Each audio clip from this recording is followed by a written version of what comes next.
upper motor neurons are all of the neurons in the brain and down to the spinal column and the brainstem, okay? And it is made up of the pyramidal and the extrapyramidal system.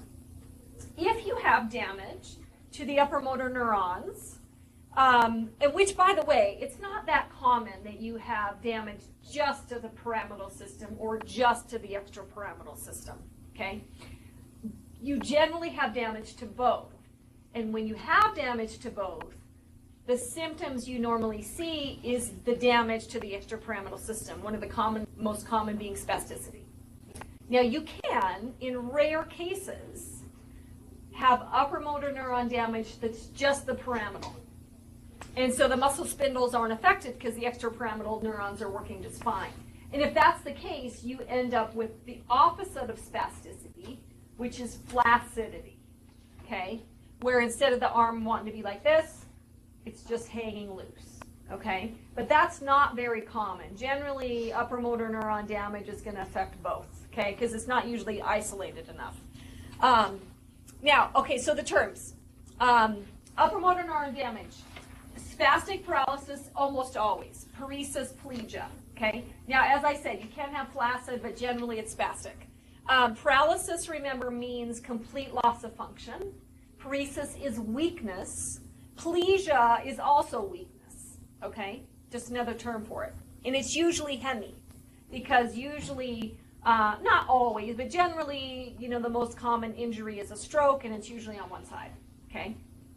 Now, also keep in mind that in clinical practice, people will say paralysis when they really more accurately should say paresis, okay?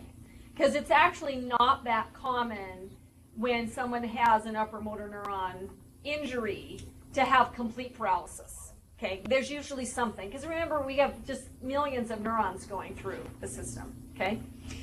Where you can end up with paralysis is if the injury is, say, to the internal capsule. Remember, that's that area of the brain where all of those motor neurons converge into one small area and go through right before they get to the brainstem. So if you have a lesion there, that's a pretty big lesion. It's going to impact a lot of descending nerves. Okay, hyperreflexia is the term we use for exaggerated reflexes. So that's typically what you see with upper motor neuron damage. Now, keep in mind, when we say hyperreflexia, we're talking about exaggerated reflexes of, typically we're talking about, well, I should say often we're talking about reflexes that shouldn't even be there at all. Those reflexes that we outgrew as our nervous system matured. And one of the most common ones is Babinski sign. So that is where you rub the bottom of the foot, and a positive Babinski sign is when the toes flail out like that, okay?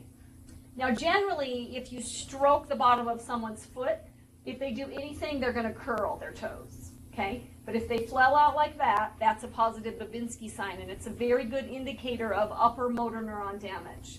And neurologists do it all the time. It's also called the extensor plantar sign, okay? So that's a type of hyperreflexia? Yes. Type of hyperreflexia. Very good question. Okay? It's a good indication of upper motor neuron damage. Okay. So what do we see when we have damage to the lower motor neurons? So again, what are the lower motor neurons? They're in the peripheral systems, but specifically, what are they? What are the names of the two? There's two kinds of lower motor neurons. Cranial nerves, spinal nerves. Okay? So, when we have damage just to the lower motor neurons, we more commonly usually end up with flaccid paresis or flaccid paralysis, which is where it's weakness and the muscles have no tone in them, okay? So if somebody has it in their arm, the arm's going to hang, okay? This is really common. I don't know if have you guys seen pictures of anyone with ALS? Patients with ALS. I notice it a lot. I spot it immediately is in the hands often.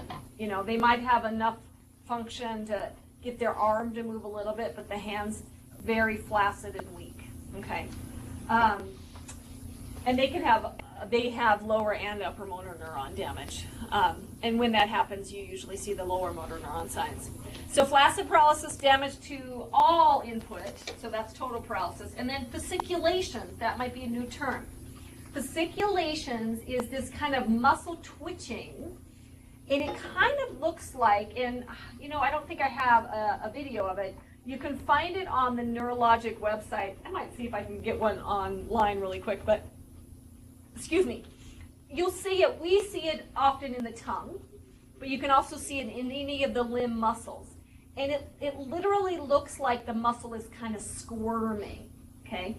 It's not a twitch like just a consistent kind of twitch like that. It's almost like there's like a worm underneath the tissue, okay? Fasciculations are specifically a sign of lower motor neuron damage. Now, there's another thing that you need to add to your notes that is not on here. And I'm sorry that I forgot to add it. Atrophy. So atrophy is muscle wasting. So if you see that the muscle is really small, that's atrophy. That's also a sign of lower motor neuron damage.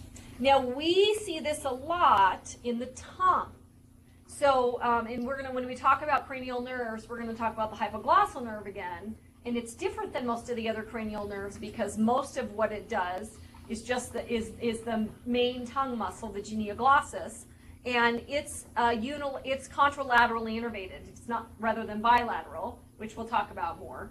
But it's a good muscle for you to be able to tell if the patient has upper or lower motor neuron damage based on what you see. Okay. Whereas a lot of the other speech muscles, it's hard to tell if you see weakness if you're dealing with upper or lower motor neurons. Okay. And you can very easily see fasciculations in the tongue. So let me just see if it just pops up right away, we'll do it, and if it doesn't, we won't look. But I have a feeling.